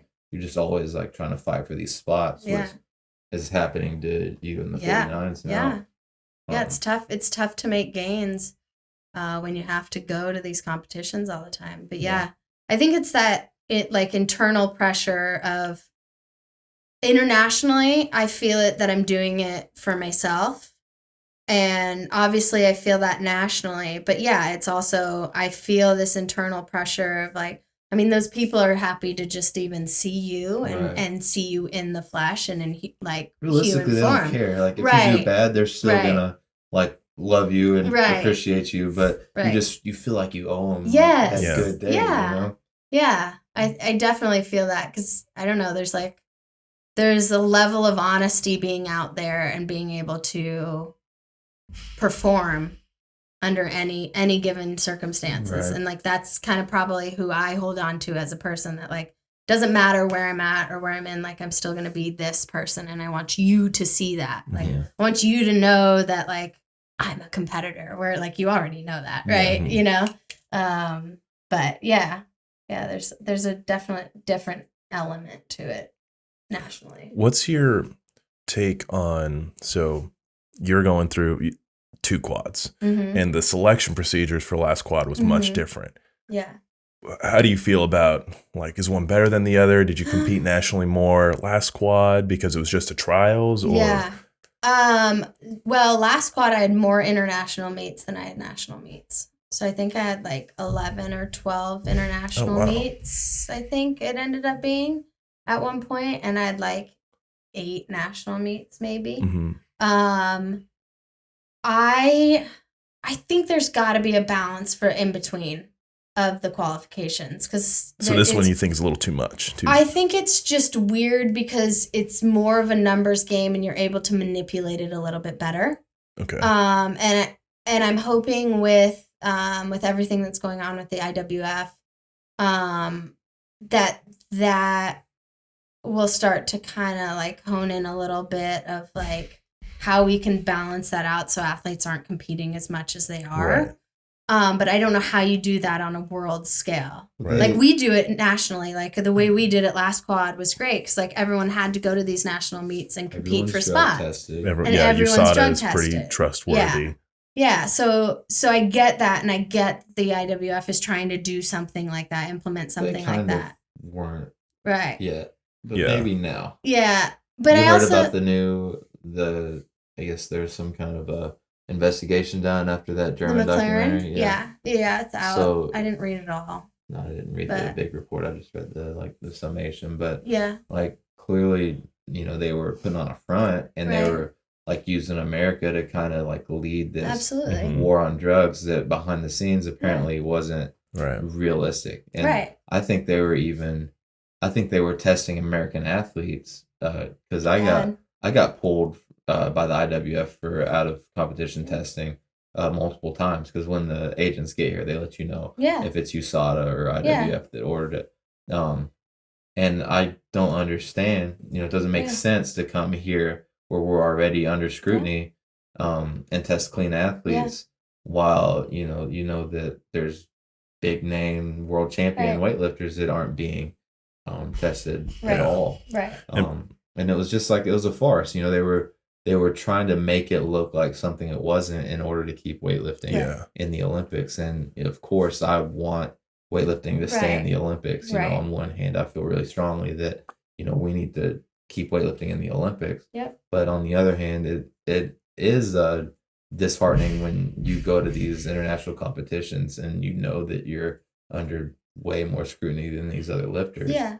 And held to a higher standard for sure. Yeah. Even after Pan Am's, they came back for a second round of testing for some of the lifters that were out there, and I was one of those. We had just competed and got tested right after, and then the next day I get pulled again. And what's that that girl that competes. She's a Hispanic girl. For She's our really team? good. Yeah, for Team USA. Oh, Maddie Sasser? Maddie Sasser. Yeah. She had she has a pretty tough cut. Yeah. But she had trouble with their drug test Yeah, I the day remember before, that. Yeah. and it took like 3 or 4 hours, And and they came they stuck her like 3 times or Mhm. 4 times because they were Oh. missing Mhm. her veins, and then they came back the very next day, and obviously after eating and drinking, it Yeah. wasn't as tough. She didn't have as Yeah. much trouble with it. But still, like, this girl just went through hell the day before Right. to give you guys a test that you Right. like. This test is, you still have it. Yeah. Like, this Yeah. is the same piss and blood that you Yeah. got, just Yeah. one day earlier. Yeah. Like, why are you doing this? Yeah. Yeah. Even if after that test she took a bunch of shit, it Right. wouldn't have helped her in her I think performance. it's That to was the collect- next day. I Like, think so they're what? just collecting clean tests. Like, when Right. they They order, might be, yeah. when Yeah. they order Americans to be Yeah. tested, when the IWF does that, it's to be Yeah. like, see, at a competition test, came Yeah. back good. Yeah. Well, and Who knows? if hers was like seriously diluted, then they definitely needed to go back and get Right. it. But They make you pee until it's not, though. Like, Oh, They really? usually won't Chocolate. accept it unless it's Okay. a certain specific Yeah. gravity. So yeah, if- no, I knew that, Yeah. but I did know that if you do 2 of them, and they're both not right, they send it in, and then you'll get tested like a couple days or a day after. Mm. Because they can't like keep forcing, because obviously you're just gonna get too dehydrated, Right. or they'd have to come back later That's that right. day. But yeah, I mean, and Jordan and Harrison would get tested by IWF, and then like 2 days later, USADA would be there, and it's unfortunate because there's this double-edged sword of like we want our program to stay in the Olympics, and but then also like for me coming into the sport, I knew that drugs were prevalent and like it was going to happen. So like it's like this weird, you're fighting this uphill battle of like I'm a clean athlete, but like I also knew getting into this sport that I was going to be up against. I think we like, all like we're aware. Yeah. That it's not necessarily a level playing field, and Right. we do our best, and Right. we're like I'm happy that the U.S. does what they do. Yeah, and absolutely. I don't feel bad being under that scrutiny with like fellow American athletes. No. Yeah. But it's just like it pisses you off when like it's IWF ordered and they come in and it's just like it just feels over the top, and Yeah. that like they're not doing that to other guys. Right. Yeah. That's when Right. that's when it feels like a I don't know, like a pain. Yeah. Like Yeah. invasion of even like invasion of privacy. Yeah. Like if they're not gonna do that to everyone, like Yeah. it's not right that I have to go through it. Yeah. If Right. everyone's not. Right. I would agree with that. Yeah. And I think because we came into the sport knowing that everyone's going to get tested, we're just like, okay, that's just how it goes. And then you're like compounding that against like, hey, now this organization that runs like your whole federation in the entire world is now coming down on you too. And you're like, okay, well, are they coming down on everybody? Right. Right. Like, can they get into China? Can they get into these countries that they haven't been able to get in? Like, how do we know this is happening? And I mean, we now know it's it clear. hasn't. And I mean, I just hope that, with the organization hopefully changing, a big deal, like Yeah. that we can clean it up. But I mean, the qualifications are tough because I think you have to go one way and then you got to go like the complete opposite Right. way. Before kind of figuring out Yeah. a good middle ground. Yeah, because I do heavily believe in, especially now, Olympic trials. Like Yeah. I think there's something about the Olympics, and I've talked to several people about it, that the Olympics never, and especially in weightlifting, the Olympics never technically sends the best athletes in the entire world to the Olympics, right? Like it's just because of the amount of spots we get. Mm-hmm. And the game, right? Like China's not going to send 2 people in one weight class when they can't, Right. but they also aren't going to get silver. Like, why would they get silver? Right. But yeah, I mean, it's just, I don't know. It's just, it's tough. And then like with trials, you show up on that day, and it's like those athletes, like we were talking a little bit before, that have that like innate competition sense Yeah. of like, I'm here. This is time to show up. Let's go. Yeah. And that's the kind of competition that I love. So I missed I missed that this Yeah. year because I love that feeling. I love. I remember watching your 2016 trials performance, Yeah. and you crushed it. Like it Yeah. was so exciting, and just having a trials, and like Yeah. I think we held it at nationals. Yeah. In Oh, was so it much fun. Albuquerque? Yeah. That's great. Oh, it was so Yeah. cool, and it's just it's so exciting for everyone, and it is just a nice culminating event, and Yeah. it allows us to showcase Yeah. the top American athletes. Yeah. Like I understand why there's this 6 meets within an 18-month Yeah. period, so for Yeah. testing and whatnot, but yeah. Yeah. Trials is just so It'd be cool. cool to Yeah. have a trials for the final team selection. Yeah. That'd Yeah. be interesting. But I feel like they feel that there's so many other competitions going on that Mhm. to ask you guys to Seventh. compete Yeah. again, Yeah. Yeah. I it's get just like that. too much. And to put one in between Pan Am's and the Olympics, which is already pretty close.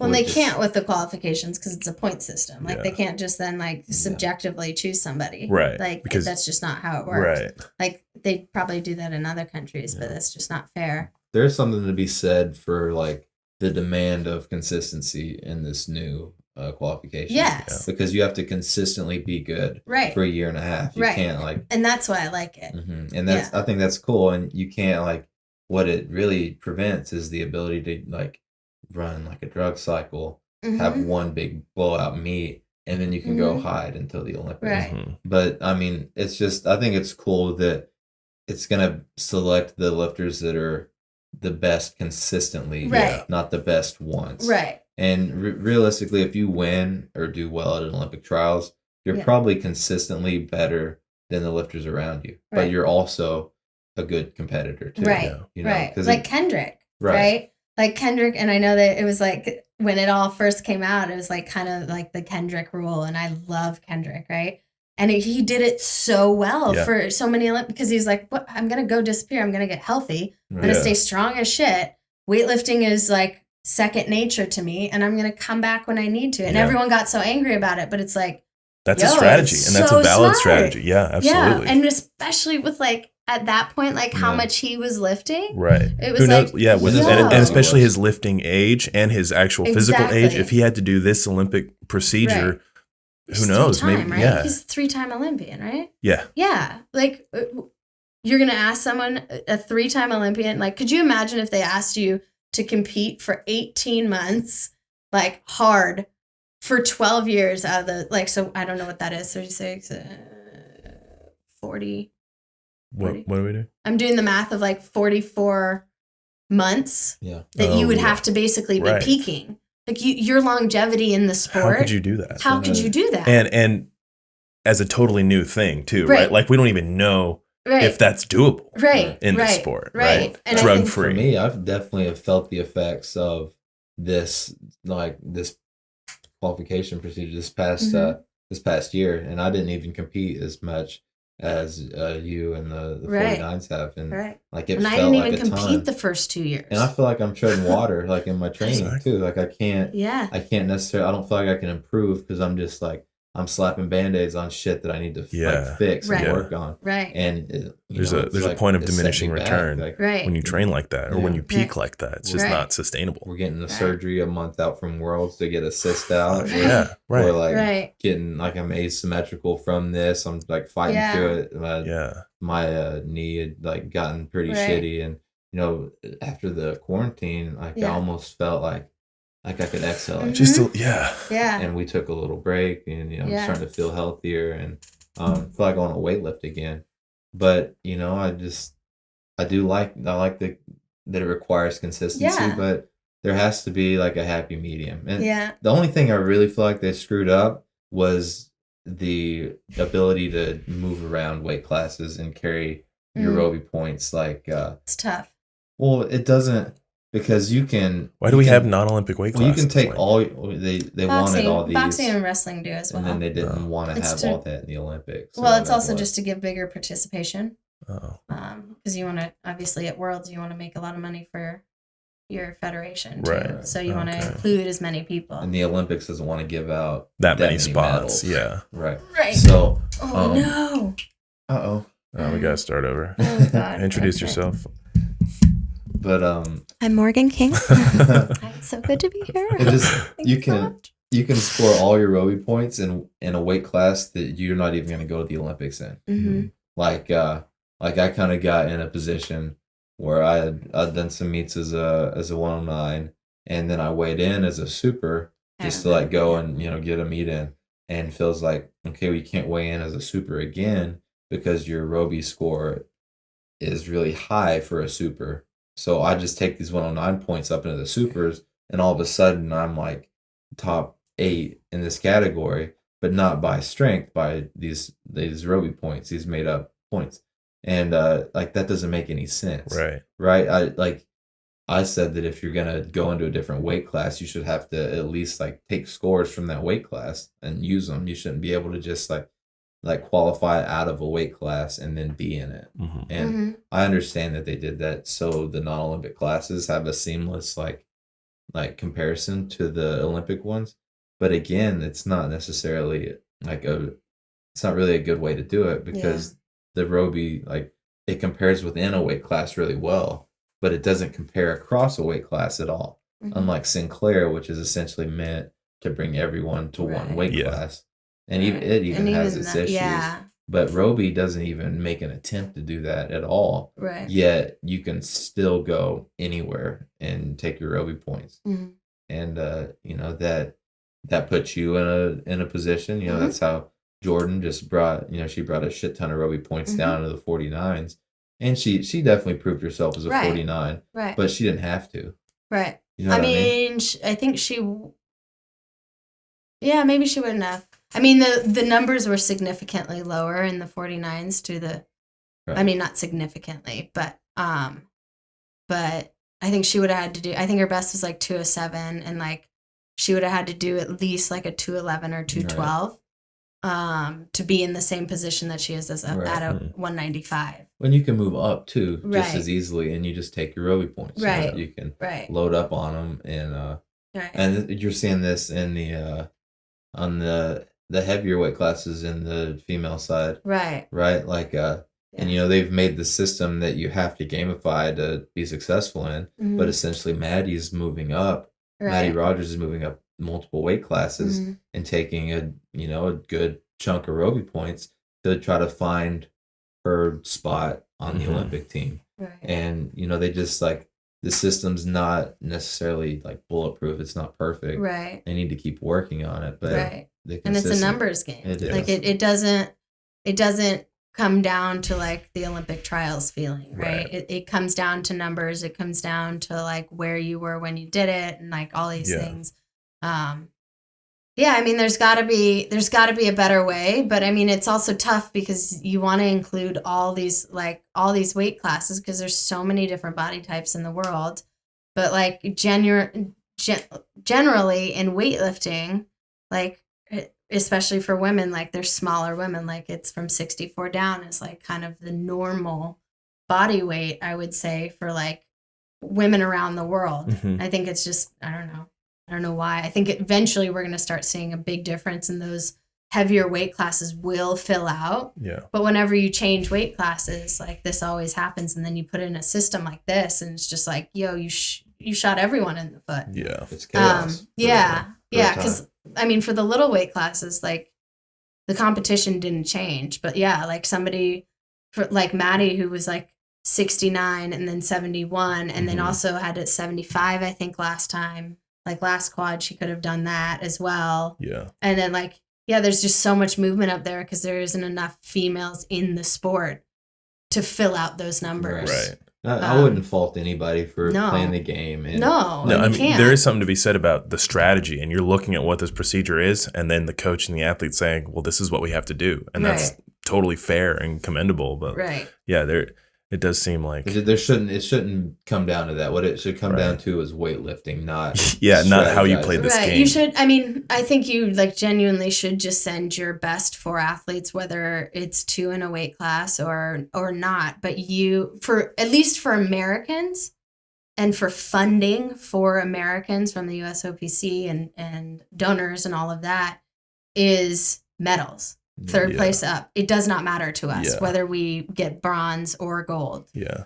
Personally, it probably does, but like for our organization, it does not matter. And I think that if we could find a way to push that would be great. Because I mean, like I said before, like China's never going to send two females in the 49 kilo because they don't want a silver. Whereas like if Jordan and I could go gold and silver, like, are you kidding? Nobody gives a shit if it was in the same weight class, right? Yeah. They'd be like, that's awesome. Right. I mean, they made a big deal about it in Italy, like when her and I did that. Like, can we even send, I don't think we can send multiple in a weight class. You can't. One but per I think weight you class. should, But you should be max, yeah. I don't think you should I don't think there should be a rule. Like, I think every country should be able to, like, if you want to stack a weight class, who cares? Yeah. Like, that doesn't change anything or the competition. Right. If not, it makes it better. Yeah. Different countries are typically like, not necessarily in America because we're more of a melting pot, but different countries have different like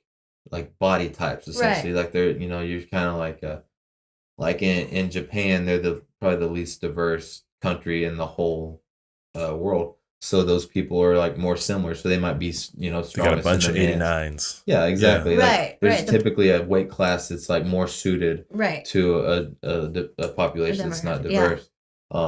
So, they might need to send two in a weight class because that's going to be their best lifter. Yeah. Right. And, if that's like, if that happens in the U.S., if we got two studs in one weight class, we should be able to send. Why is it? Like, think about watching like track and field, how stoked you are when the Americans sweep the whole platform. Yeah. Right? You're like, yes, this is sick. Mm-hmm. Whereas like, yeah, we only get 4 spots, but like, if we had all 3 chicks, like me, Alyssa, and Jordan standing on the podium at the Olympics, like, I'd put 2 middle fingers up and like get off the stage like, yo, these are my boys, let's go. Yeah. Right? Like, I think that's, I don't know, to me, like, and maybe that's because I came from that team aspect. It's like, yo, I get to compete against these girls all year round and then we go out and do this together. Mm-hmm. Like, that's sick.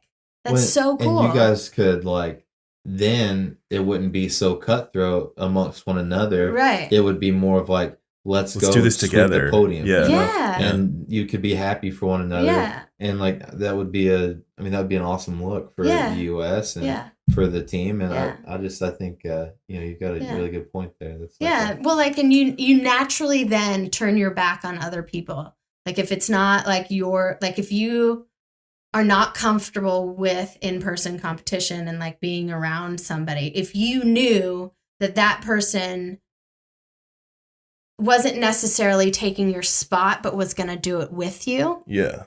Could you imagine the competition that we would have? Like, could you imagine if I came here and like Madison was training, I was like, yo, you can go with me. Like, let's go. Let's do this together. Yeah, and she's the like, camaraderie and how positive that would be. Yeah. Yeah. And like those numbers, I mean, look at Jordan, like 195, nobody thought that was even possible. Like, I was doing, in training in 2016, like 197, like every week before trials. But it's like, I didn't put that on a stage, so nobody saw that. And then Jordan goes out and do it. And now everyone's like, yeah, we can do that. Right. Yeah. Like, so I'm like, if Jordan can do it, I can do it. And I think there's power in that. Yeah. There's the bar when you're able to be a team. Right. Like a competitive team, but not forced to like the way it is now, like with only being able to take one girl. Right. Like you guys are almost like, you're forced to like, feel like a certain way. There's some. Well, it's like, this is my weight class, and it's like, it's not your weight class. Right. It's never like I always believe that like everything is always for the taking. Like you never deserve anything because everybody deserves anything, right? Like as long as they work towards it and get it. I think it's just like it's incredibly important to cultivate this idea of Team USA. Yeah.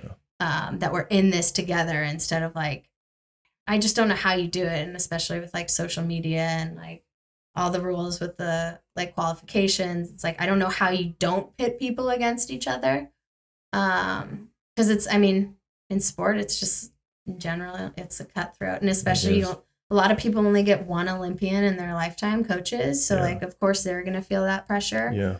And then you feel that on you. And so you're like, okay, these people are going to take this from me. Mm-hmm. And it's like, it's not like nobody has anything, know? Right. Like everything's for grabs. Right. Yeah. So what's next? We know you're going to Columbia. What are you Yeah. doing for training to get there? I'm doing a fun training program right now. I'm just doing a bunch of like timed exercises. Spencer and I have always wanted to do kind of like a hybrid program. I miss being an athlete. I miss moving. I miss moving side to side, not just like up and down.